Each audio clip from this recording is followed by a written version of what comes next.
Hi, my name's Mark Seal, and welcome to the Ultimate Guitar Show. I was asked to do a little demonstration on sweep picking this week for you guys by Pick and Grin, as you all know him as, and thanks for the opportunity to be here. Some of you may frequent my forum at markseal.com/forum. And if you don't, cruise over there and check out. There's a lot of cool guys there that talk shop all day long and maybe be able to help you out a little bit. But I figured the best way to approach this is to do more of a beginner and intermediate workshop, if you will, on sweep picking and raking. It's one of these techniques that basically, once you get it down, you can go from decent at it or beginner, intermediate to advanced pretty quickly. The hardest part is getting over that first hurdle of being able to synchronize both of your hands so that your left hand is raking at the same time that your right hand is actually pushing down on the strings or coming back up. And I'll give you a few examples of how that's going to work. But when we're talking about sweep picking or raking, what we're really talking about is doing like a controlled strum, if you will. For example, if I make just a basic chord shape and I strum down, that's actually, if you watch the pick hand, that's actually the correct technique for sweeping.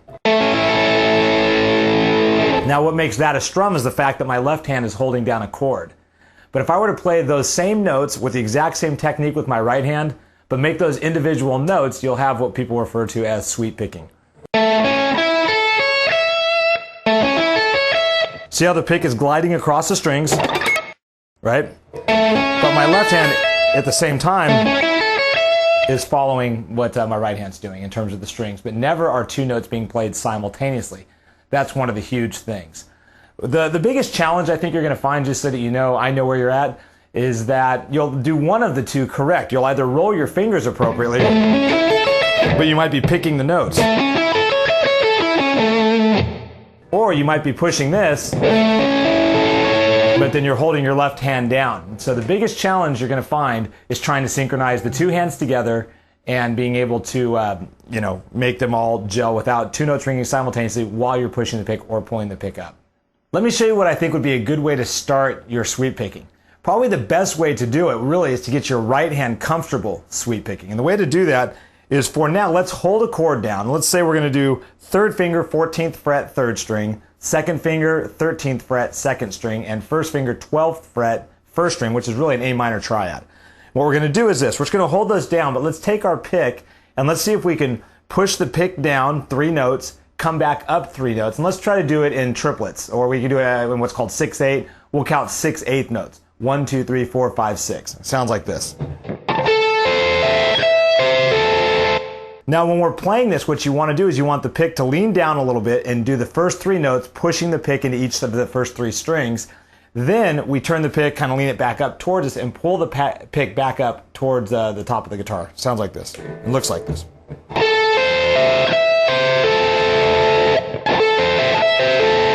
Another way you can approach this to see if you're doing it correctly is just to mute the strings out and try to see if you can get 6 continuous clicks, evenly spaced, while doing the appropriate technique with your right hand, i.e. down, down, down, up, up, up. Sounds like this. Pay special attention to my right hand. Down, down, down, up, up, up. And that's the basic motion. Now what you have to also do then is take that exact same thing and slow it down while connecting your left hand, starting to roll. So watch my left hand fingers. What I'm going to do here is I'm going to roll them, meaning I'm going to hit the 14th fret, then pick that finger up as I'm pushing my second finger down. And then first finger down as my second finger comes up. At the same time pushing the pick down. The challenge again, make sure you're not picking each note. What happens when people slow it down, they start to pick the notes as opposed to sweep picking the notes or raking the pick through the strings. All right? I'll do it slowly and you can see what it looks like.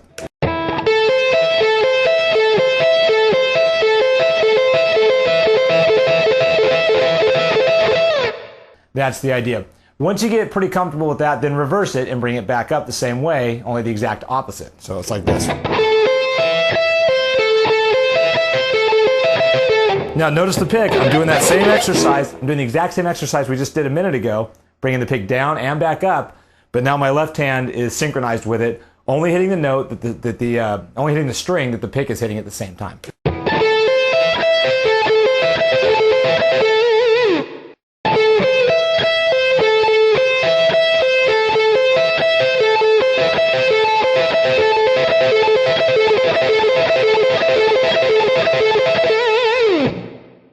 we can add another string to it. And the way I learned to sweep pick, I would add strings. As I went along, I'd make the exercises a little more complex. So you might want to add the fourth string. What we'll do here is we'll just do a diagonal pattern just to keep it simple on our left hand, so we don't have to learn some complex lick. We're just going to try to use all four fingers diagonally up. So what we'll do is we'll add the fourth finger on the 15th fret fourth string, and then continue the A minor triad above that. So really we're doing like a A minor over F, or an F major 7. Looks like this. And then back down. Watch the picking hand.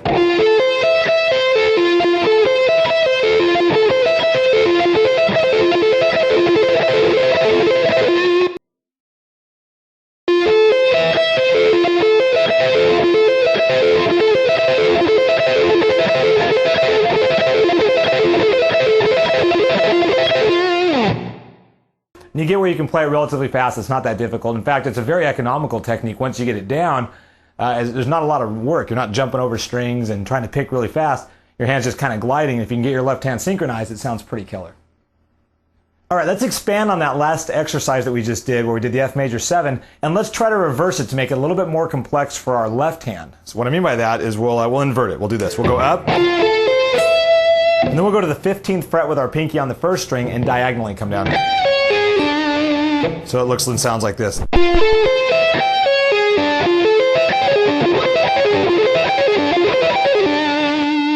And again, these are simple patterns that you can just kind of keep the pick rotating back and forth, and it's not very taxing on your left hand because it's just a diagonal pattern. Now the good news is you're covering you're covering 4 strings, so you're covering a lot of the strings, but you're also covering all 4 fingers, which is critical. You want to make sure that you have equal control over each of your 4 fingers when you're doing these sweep picking exercises. All right, another exercise that seems to work really well, and people like this one a lot, is just doing a major triad in groups of 3s or 6s, if you will. We're going to do basically 4 groups of 3 or 2 groups of 6s. And we're just going to do a major triad all the way up and all the way back. And there's a lot of riffs that you can make out of this. I think on a previous show I may have done Canon in D, which is the song that you hear at weddings all the time when the bridesmaids are walking down. If you play weddings, as a guitar player, you know what I'm talking about. Played a lot of them. But anyways, the arpeggio is this. We'll do a C major arpeggio. We'll go all the way up to the top and come back down. But we're going to do it in groups of 3s, 4 groups of 3s or triplets. So we'll start pinky, 15th fret, 5th string, to 3rd finger, 14th fret, 4th string, 12, 13, 12, and then the high note, 15, up on top. So we're doing 5 notes in a row, taking the pick down, and then the last note is an upstroke on the 1st string on the 15th fret. So it's 5 downstrokes connected, sweeping, and then the last one is an upstroke on the 15th fret. Sounds like this. Okay, that's exactly half of the phrase. If you listen, there's 6 notes there. 1, 2, 3, 4, 5, 6. Okay, now we've ended with an upstroke on the 15. What we're going to do is we're going to hit that same 15th fret again, only this time with a downstroke, and then reverse everything we just did. So we'll do down on 15, and then up on 12, up on 13, up on 12, up on 14, and up on 15 to end where we started. If you put it all together, it sounds like this.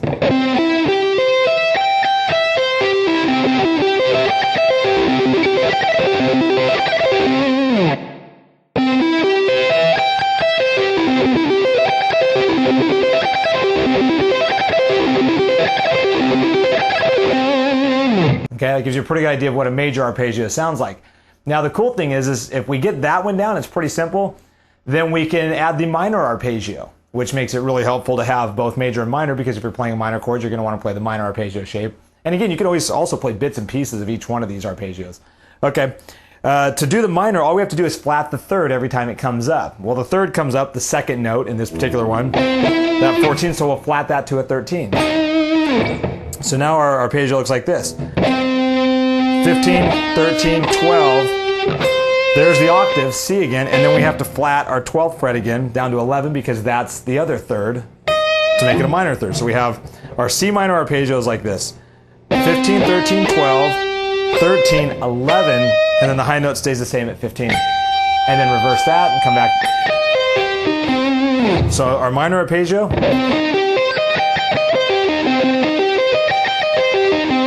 And our major arpeggio. Now the good news, as long as you know what the root note is, you're in good shape. Well, the root note for each one of these exercises so far has been the lowest note that we're playing. In this case, we're playing a C, right? That's our low note here, 15th fret, 5th string. So that's why this would be the major arpeggio shape. That's the major arpeggio shape with the C and the bass note. If I wanted to play a B flat, I could simply take that C, move it to B, down to B flat, and play the same shape. Or A.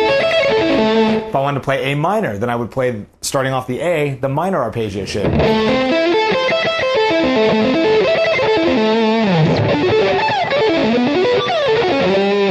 Now you could do some of these arpeggios, connect them. You can go up one, down the other, which is a good way to practice. In fact, probably one of the best ways you'll find to practice if you just want to get comfortable with this in a decent amount of time. Play a C major arpeggio. When you get to the high note, just move over, down one fret, and come back down a B, and then go back up to C.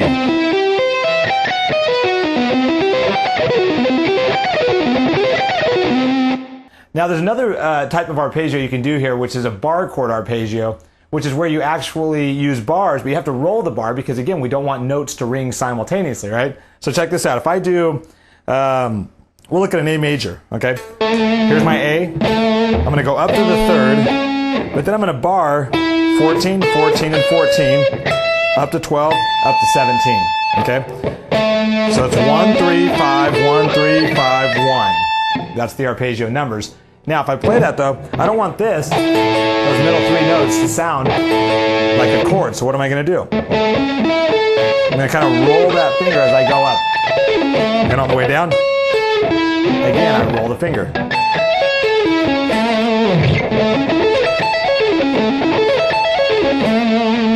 And that's kind of another cool arpeggio technique you can use with a bar. Takes a little bit more time to get comfortable with that, but it's worth a try, okay? Let's try one using all 6 strings now. And this is one of my favorites from Testament years ago. It was Alex Skolnick lick off of Perilous Nation, I think it was, or Practice What You Preach. I think it was Perilous Nation. Anyhow, we'll do it in the key of E. So we'll start on the E on the 6th string, and we're going to do a minor arpeggio, and I'll give you what the notes are, what the scale tones are. We have 1 to our flat 3, 5, 1, flat 3, 5, 1, flat 3. Now the actual frets would be this, 12 to 15 on the 6th string. And since we want to do a rake, we want to start with an upstroke because we're going to hit 2 notes on the same string. So if I start with an upstroke, that means I'm going to have a downstroke on 15, which is going to lead me through the rest of the notes going down and raking. So it sounds like this, 12, 15, 14, 14, 12, 12, 12, 15. You got to try to mute those extra notes by rolling your fingers. Sounds like this.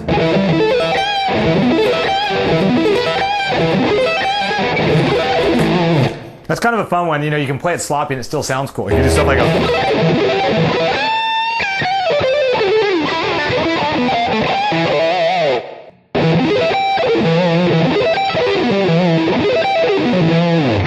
And it sounds kind of cool, looks flashy, and people go, wow, that's really cool. Unless they're really good guitar players and they go, that's really lame, but you get the idea. The best advice I can give you would be to really start slowly and use a metronome for one, so that you know your timing's accurate. But don't try to race through it because you will end up being really sloppy, which I know we all do as guitar players. We all try to play as fast as possible. But try to play it really clean and really accurate. Make sure you're doing the right technique. Really paying attention to your right hand, making sure that you're pushing the pick into the next string as opposed to picking the notes really fast. Some people try to rake, again, by picking really fast, but it's much more economical and a legitimate sweep if you just sweep the pick across the strings. So you're going to find that to be probably pretty helpful for you as well. So thanks so much for having me on the show. I hope this worked for you guys. Hope it gives you something to think about, something to work on. And come hang out and say hi to me. I hang out at my forum quite a bit at marksteele.com/forum. And thanks to everybody that makes these videos possible for you guys. You guys should be really grateful, all the people that work behind the scenes to keep all this stuff going, because I know that the stuff I've seen on the site inspires me, and I'm sure it inspires you. So send them your thank you notes, and that's awesome, man. We'll see you guys next time. Peace out.